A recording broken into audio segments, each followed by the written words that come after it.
பிறந்ததில்லை போ அண்ணல் போ பல்வினை போ அன்னை வயிற்றில் பிறந்த தொல்லை போ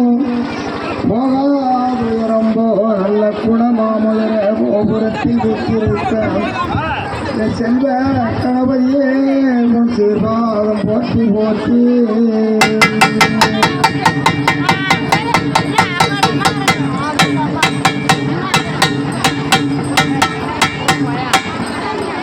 ஓம் பூரணி 16 திங்கள் சேரும்